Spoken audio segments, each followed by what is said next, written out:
Salut à tous, c'est Rémi de la chaîne Vidauto, j'espère que tout roule pour vous. On se retrouve aujourd'hui pour une nouvelle vidéo. On est à l'intérieur de l'Audi A5 Sportback, vous avez été plusieurs à me réclamer l'essai. Eh bien le voilà, Audi A5 dans sa version restylée, modèle mythique de la marque aux 4 anneaux. Et aujourd'hui on va répondre tout simplement à deux questions. Est-ce qu'elle est mieux que sa petite sœur qui était absolument mythique? Ou alors, est-ce qu'il vaut mieux craquer pour une BMW série 4 Grand Coupé, vidéo que j'ai déjà réalisée, présentation complète, je t'invite à aller jeter un œil, je mets le lien en haut de la vidéo. Alors avant de rentrer dans le vif du sujet et de débuter la présentation, je tiens à avertir que cette voiture est en vente. Vous retrouverez plus d'informations sur le site internet de Vidauto. Sachez que ça sera la moins chère de France, avec vraiment un écart significatif par rapport aux autres annonces. Allez, j'en ai assez dit et nous, on va débuter la présentation par l'intérieur, ensuite l'extérieur et on terminera par un essai routier. C'est parti les amis. Alors voilà comment se présente l'intérieur. Là, vous avez le plan exactement comme si vous étiez au poste de pilotage. Il n'y a absolument rien à dire concernant la console centrale. C'est très bien travaillé. On a le nouveau volant avec le mets-plat puisqu'on est dans une finition S-Line. On a le Virtual Cockpit, nouvel écran GPS, nouvelle interface concernant la climatisation. Tout ça, je vais vous l'expliquer brièvement, à commencer par la portière de gauche. On retrouve donc du plastique avec un petit peu de cuir au-dessus, du cuir ici, de l'aluminium brossé sur toute la planche de tableau de bord, jusque de l'autre côté. Donc on a vraiment une symbiose entre la partie de gauche et la partie de droite. Bon, même si, à vrai dire, le passager, lui, il voit pas grand chose. J'aime beaucoup également les petits dessins sur les rétroviseurs extérieurs. La ligne extérieure, de toute façon, il n'y a absolument rien à dire. Au niveau de l'intérieur, là, ça n'a pas changé. Simplement, les boutons et les commodos ont été restylés, mais sinon, ce sont toujours les mêmes fonctionnalités. Ce qui change par contre significativement, et tout de suite, ce qui nous saute aux yeux, c'est le Virtual Cockpit. Donc pour ça, on va démarrer la voiture. On retrouve donc les deux compteurs numériques qui se présentent de cette manière. Vous pouvez changer les vues, soit le rétrécir, soit l'agrandir. Moi, je préfère cette vue-là. En plus, on a une facilité de lecture par rapport aux informations principales. Vous pouvez également changer le menu central à l'aide de ces touches. Ensuite, vous venez naviguer et vous faites apparaître ce dont vous avez envie. Le plus esthétique, ça reste de mettre le GPS là pour revenir en arrière. Ici, pour prendre un appel, commande vocale, bouton de raccourci, information de navigation, monter, descendre le son ou alors le rendre muet. Information qu'on retrouve ici également avec le grand écran GPS qui se gère avec cette molette. Des touches ont été apposées également. Vous avez la possibilité d'affecter des touches en raccourci. Le frein à main qui est électrique, ça ne change pas. On est dans une boîte de vitesse mécanique, ça fera plaisir aux gens qui ont encore envie de passer les vitesses. Select Drive.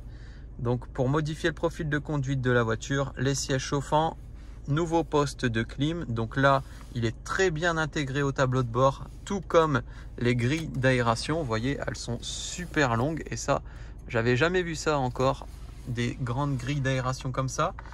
Donc pour le coup, on parlait du passager qui était un petit peu exclu, mais alors on pense vraiment bien à sa santé et lui, il aura la température idéale. Là, pour éteindre l'écran, nous on va le laisser allumer. Start and stop, ESP, parking arrière, les warnings sont ici. Dans sa finition S-Line, vous aurez automatiquement le ciel de toit en tissu noir. Les lampes sont à LED. Les sièges ont été restylés également, un nouveau dessin. Par contre, on retrouve bien le tissu avec les broderies à l'intérieur. Grise en deux tons avec le petit logo S-Line, donc quand elle est dans cette finition. Voilà pour ce qui est du poste de pilotage. Au niveau du confort, je vous dirais qu'on est plutôt bien assis, mais je me prononcerai après quelques tours de roue. Le temps pour moi de grimper à l'arrière. Ensuite, on voit le coffre, je vous présente l'extérieur et on va rouler. Comme ça, vous saurez tout sur cette voiture. Alors l'arrière, il est comme ça. Pour monter dedans, je fais 1,80 m pile. C'est assez facile. Par contre, il ne faut pas avoir des problèmes de dos parce que la voiture est très très basse. Quand on s'assoit bien au fond du siège, la première chose qu'on remarque, c'est qu'une personne de plus d'1,80 m aura la tête dans le plafonnier. Les places arrière se présentent de cette façon. Par contre, point positif, pour les genoux, on a vraiment de la marge, d'autant plus que j'ai vraiment bien reculé le siège. Donc on a de la place, ça reste plutôt agréable. J'aime beaucoup les surpiqûres et le dessin au niveau des sièges arrière, je trouve ça superbe. Également, petite mention spéciale, puisque à l'arrière, on retrouve 2 prises USB, tout comme à l'avant. On en a une ici et une à l'intérieur. À l'arrière, on va pas trop s'y attarder, puisque nous, on a la chance de pouvoir être au volant. Alors excusez-moi pour le vent, mais j'ai décidé de vous filmer tout de suite l'extérieur, comme ça vous savez de quoi on parle. Regardez, dans cette finition, désolé pour le vent encore une fois. La voiture, attention, elle n'est pas préparée, j'entends par là qu'il y aura une grosse préparation esthétique, un nettoyage complet, donc elle sera vraiment nickel de chez nickel. Là, vous en faites pas, c'est dans le jus comme on dit. Je vais essayer de mettre ma main pour bloquer un petit peu le vent. Donc voilà, finition S-Line avec les nouveaux feux à l'avant, les Matrix qui sont absolument magnifiques. La signature lumineuse est incroyable, dans une finition noir sur noir avec les contours de vitres noires qui sont d'origine, les belles jantes. Je ne sais pas ce que vous en pensez, mais moi en tout cas, un gros bravo, puisque c'était pas évident de faire mieux que l'ancienne et pourtant ils ont réussi à le faire. Elle est encore plus jolie. Et l'arrière, lui, il est carrément fou. Regardez les courbes et le dessin de cette voiture, c'est impressionnant. On a les doubles sorties d'échappement de chaque côté. Alors, encore une fois, ne vous en faites pas, vous allez peut-être apercevoir quelques griffes ici, mais ça passera en carrosserie. D'origine, sur la finition S-Line, on a les feux qui sont teintés, c'est absolument magnifique. Et quand on verrouille ou déverrouille la voiture, ce sont les feux dynamiques. Donc, je peux vous dire que la signature lumineuse est absolument incroyable. Bon, là, ça ne marchera pas parce qu'elle est en route. Mais par contre, on va pouvoir ouvrir le coffre. Ah, voilà. On va y aller à l'ancienne. Hein. Voilà, donc encore une fois, désolé, mais la voiture sera nickel, je me répète. On a un beau coffre bien profond avec la possibilité d'enlever ça et ça pour ne pas être gêné. Ensuite, on peut mettre les sièges complètement à plat, donc ce qui nous fait un volume de chargement assez conséquent. En dessous, on retrouve la batterie. Hop. Mais sinon, beau coffre. Vous allez bien pouvoir charger, peut-être un peu gênant du fait que ça soit un haillon et non une malle. Je voulais une nouvelle fois m'excuser pour le vent. Je sais que c'est gênant quand vous regardez la vidéo, mais sur la chaîne de Vidauto, c'est un petit peu à la bonne franquette. J'ai plein de projets de développement pour la chaîne, etc. Mais en attendant d'être un petit peu plus nombreux, je décide de faire ça encore tranquillou entre nous. Et d'ailleurs, on va aller rouler avec la voiture. Pensez à vous abonner à la chaîne, ça fait toujours plaisir. Allez, on reprend la présentation. Donc du coup, frein à main électrique, démarrage sans clé avec le bouton là-bas, ça on l'a vu. Boîte 6 vitesses, je rappelle, nous sommes dans une motorisation 2 litres, 190 chevaux, essence. Donc j'ai hâte de voir ce que ça va donner sur la route. Sans plus tarder, on rejoint les grands axes et je vous reprends pour vous donner les premiers ressentis. Du coup, ça y est, on a rejoint un axe pour pouvoir débuter l'essai routier. Les premières sensations sont plutôt bonnes. J'attends de rouler un peu plus pour vous donner mon ressenti. On va faire un chemin avec de la ville et également des axes un peu plus poussés de manière à ce que je puisse vous donner le ressenti comme si c'était une utilisation quotidienne. Donc là, vous voyez, j'ai une portion pour pouvoir m'insérer.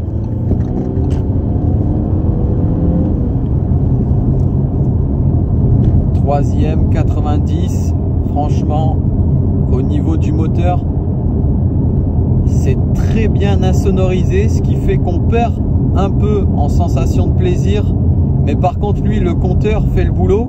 Donc vous inquiétez pas, pour ce qui est des dépassements et une utilisation quotidienne, c'est largement suffisant. On est en 4e, je vais faire tomber un rapport, 3e,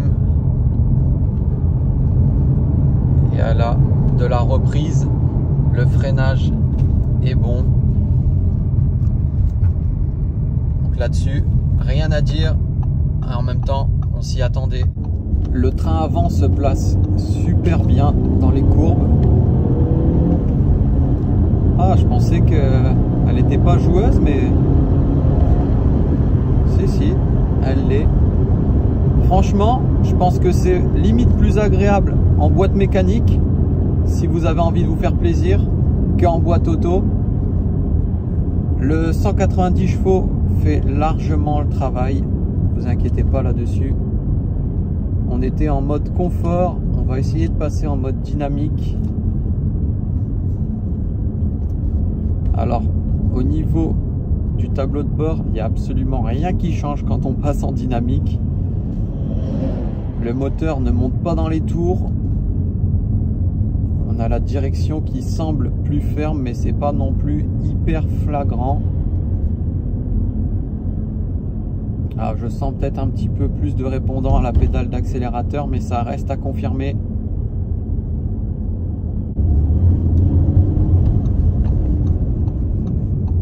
Ouais, c'est pas non plus hyper flagrant. Donc ne vous attendez pas à un net changement quand vous changez les différents modes de conduite de la voiture.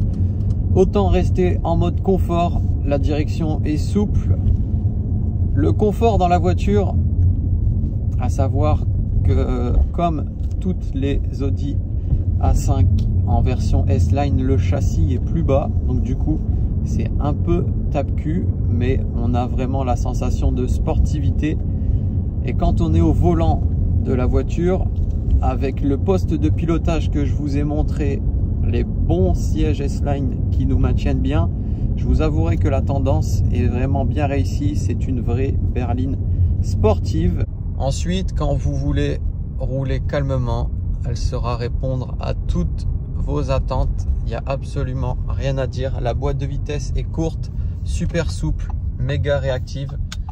Pour une utilisation quotidienne, c'est vraiment une voiture idéale. Elle a plusieurs facettes. Le gros avantage pour moi, c'est son design extérieur.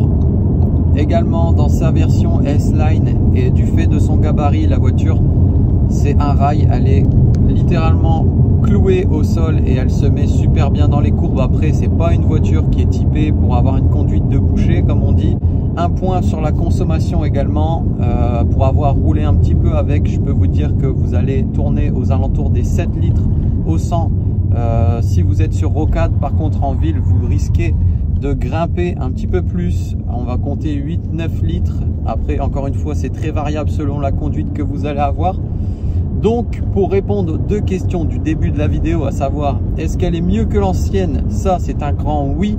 Le design est magnifique, super bien réussi. Les feux LED, la signature lumineuse, de toute façon, Audi sont réputés pour ça, mais c'est sensationnel. La nuit, vous voyez comme en pleine journée. Intérieur, extérieur, il n'y a absolument rien à dire. Un petit peu tape-cul, mais bon, c'est une berline, c'est pas un SUV. Ensuite, je vous dirais d'opter pour la boîte mécanique si vous voulez que l'A5 soit un comportement un peu plus sportif. Si vous voulez une conduite un peu plus souple, dans ce cas-là, prenez-la en boîte automatique. Également, la grande question, est-ce que c'est mieux que la BMW série 4 Grand Coupé? Alors là, je suis très mal placé pour parler puisque je suis un fan de chez BMW. Du coup, j'aurais tendance à dire que non, mais encore une fois, mon cœur n'est pas neutre, donc je vous laisserai faire vos avis en commentaire. Dites-moi ce que vous avez pensé de la vidéo, de la voiture, si c'est un véhicule qui vous plaît et si surtout vous la préférez à la précédente version qui, rappelons-le, était absolument mythique. Si vous étiez comme moi, on a tous bavé devant l'Audi A5 et maintenant on va baver devant celle-là. Sachez qu'elle est en vente, c'est la moins chère de France, donc faites vite. Venez me rejoindre sur les réseaux sociaux. Abonnez-vous. En tout cas, j'espère que la vidéo vous a plu. En attendant, je vous souhaite à tous une bonne route Et n'oubliez pas, ce n'est que du plaisir.